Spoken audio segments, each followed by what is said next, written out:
तो previous video में मैंने आपको ये 2019 की स्टेशंस दिखाई थी सितंबर की। उसमें हमने 2 स्टेशंस डिस्कस किए थे, एट्रोपिक रिज और आई थिंक कनेक्टर ब्रेकेज। ठीक है, ये 2 मेरी प्रीवियस वीडियो में ना। तो आज जो हम बात करेंगे वो क्वेश्चन नंबर 2 जो रेट्रोमोलर पैड है उसके बारे में। ये जो स्टेशन था बहुत सिंपल था, बस इसमें जो है आपकी एक पिक्चर थी एनाटॉमिक लैंडमार्क, जो मैंडिबुलर एनाटॉमिक लैंडमार्क है उसकी पिक्चर थी, वो मैं आपको दिखा देती हूँ।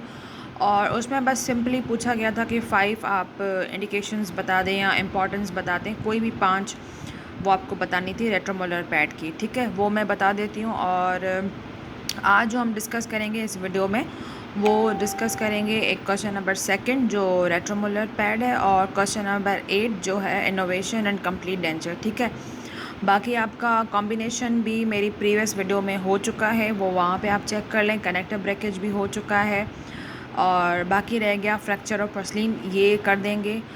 क्राउन वाला भी जो क्वेश्चन नंबर 6 है, crown fits on caste but not on patients mouth, ये वाली भी स्टेशन मैंने आपको प्रीवियस वीडियो में बता दी है। और गोल्ड अलॉय जो है मैं इसका एक सिंपल आपको ओवरव्यू दे दूँगी। उसमें क्या क्या पूछा गया था वो आपको कहीं से भी डेफिनेशंस मिल जाएंगी, या मैं डाल दूँगी आपके लिए डेफिनेशंस। जो आज जो मेरा मेन फोकस है वो है question number 2 and question number 8 पे, innovation in complete denture old age patient में जो भी क्वेश्चंस पूछे गए थे उन पे मेरा फोकस है। तो ये वाली पिक्चर आपको नज़र आ रही होगी, इसमें आपके सारे मैंडिबल के एनाटॉमिक लैंडमार्क के ऊपर ऊपर जो है ये वाला रेट्रोमोलर पैड एरिया आपको नज़र आ रहा होगा। वहाँ पे आपको यही एरो बना हुआ था, सिर्फ आपको आइडेंटिफाई करना था कि ये एरिया कौन सा है, रेट्रोमोलर पैड। अब उसके बाद नेक्स्ट क्वेश्चन जो था वो था सिग्निफिकेंस क्या होती हैं। ठीक है, रेट्रोमोलर पैड की आपको एटलीस्ट 5 सिग्निफिकेंस पता होनी चाहिए क्या क्या होती हैं। तो आपकी आसानी के लिए मैं बता देती हूँ रेट्रोमोलर पैड की 5 सिग्निफिकेंस। फर्स्ट जो है मेन पर्पस इज़ रिटेंशन। ठीक है, सेकंड है it marks the distal limit that gives the height of occlusal plane. ठीक है, थर्ड है स्टेबिलिटी। ठीक है, फोर्थ है it guides the width and height of mandibular teeth.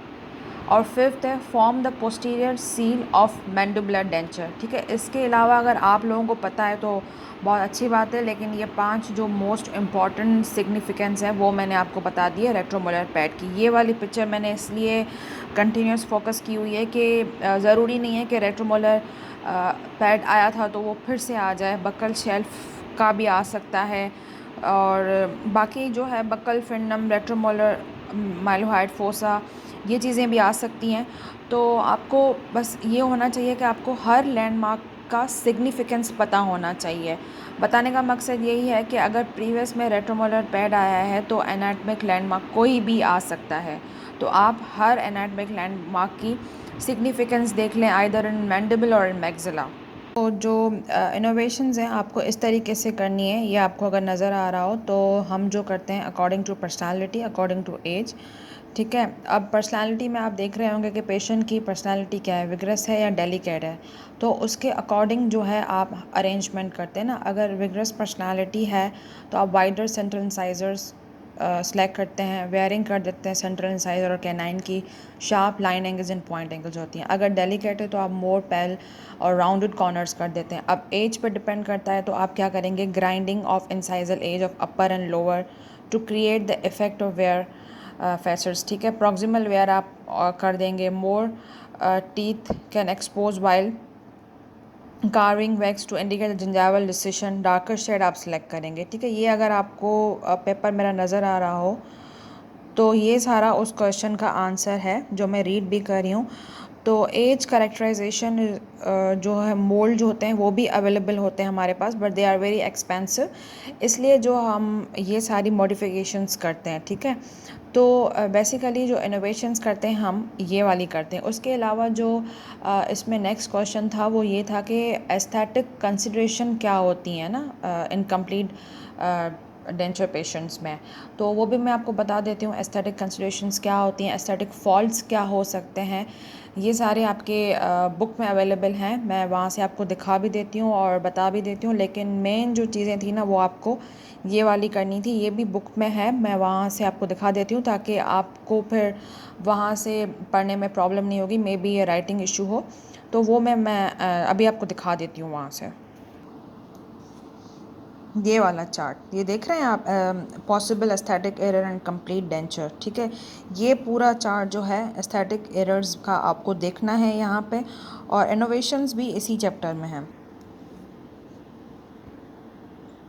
और ये वाली जो है आपको देखनी है कंसिडरेशन, यहाँ से ये पूरा चैप्टर आपको देखना है कि आप फेशियल फुलनेस देखेंगे, लिप सपोर्ट देखेंगे, ये सारी चीज़ें जो है ना आप एस्थेटिक कंसिडरेशन में देखेंगे। अब जो मैंने बात की थी इनोवेशन, जो मेन स्टेशन थी उसकी की जो थी ना वो ये थी करेक्टराइज्ड, कि हाउ आर डेंचर करेक्टराइज। जो मेन आपको बताना था कि आपको जो इनोवेशन करनी है वो करेक्टराइजेशन करनी है, उसके बाद फिर अंदर ये सारी चीज़ें बतानी थी कि आप कैसे करेक्टराइजेशन करोगे, जो मैं पहले भी आपको पेपर दिखा चुकी हूँ। ये बुक जो है मनापली बुक है, ये वहाँ से आपको मिल जाएगा, ठीक है। ये चैप्टर मैं आपको बता देती हूँ कौन सा चैप्टर है। ये वाला चार्ट इंपॉर्टेंट है, यहाँ पे ब्लर नज़र आ रहा है तो आप वहाँ जाके ये वाला चार्ट रीड कर लीजिए, जिसमें सारा वो है इनोवेशंस आप क्या क्या करेंगे वो अपने अकॉर्डिंग वो सारे पॉइंट्स आप लिख लीजिएगा। मेन आंसर जो यही था, जो की थी वो करेक्टराइजेशन, ये बताना था। फिर अंदर according to age, according to gender, वो आपको क्या क्या चेंजेस लाने हैं वो सारे इसमें अवेलेबल हैं। ये वाली ये बुक है, देख लें। और ये चैप्टर है अरेंजमेंट ऑफ आर्टिफिशियल टीथ, इसमें ही सारी चीज़ें हैं। ये आप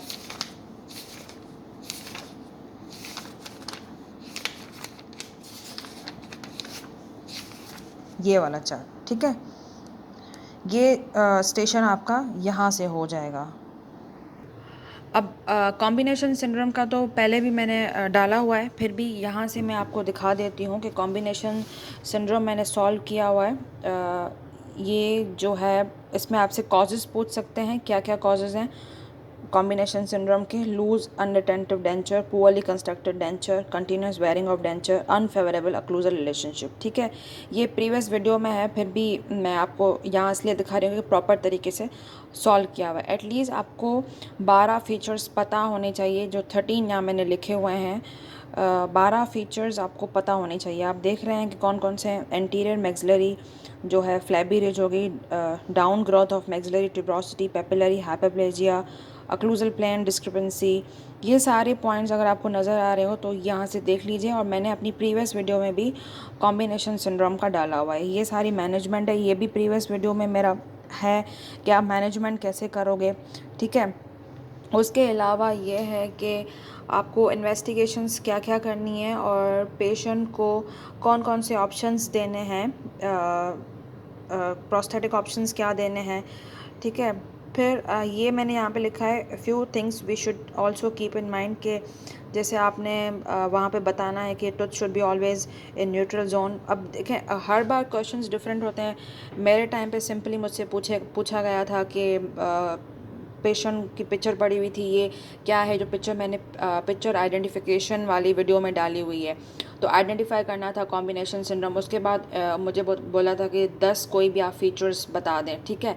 तो इसलिए मैंने ये पूरी डिस्क्रिप्शन लिखी है कि कभी भी कोई भी क्वेश्चंस पूछ सकते हैं। तो इन्वेस्टिगेशन, कॉजेज़ और ये सारी चीज़ें आपको पता होनी चाहिए। फ़ीचर्स क्या हैं, मैनेजमेंट क्या है, प्रोस्थेटिक और जनरल चीज़ें हैं, इम्प्रेशन टेक्निक, प्रॉब्लम्स क्या क्या हो सकती हैं, वही कि आपको रिटेंशन, स्टेबिलिटी, सपोर्ट में प्रॉब्लम होगी, मैस्टिकेशन में प्रॉब्लम होगी, एस्थेटिक में प्रॉब्लम होगी, कौन कौन सी इंप्रेशन टेक्निक्स आप यूज़ कर सकते हैं इस सिचुएशन में, ये भी पूछा गया था। Selective pressure technique, mucostatic technique, new technique है कैच टेक्निक, ये आप जो है एक बार देख लीजिएगा। कैच टेक्निक कभी कभी नई चीज़ें भी पूछ लेते हैं, तो कैच टेक्निक का आप देख लीजिएगा। Otherwise mucostatic and selective pressure technique का ही वो मोस्टली पूछते हैं। Selective pressure is very important. ये चीज़ें थी कॉम्बिनेशन सिंड्रोम की।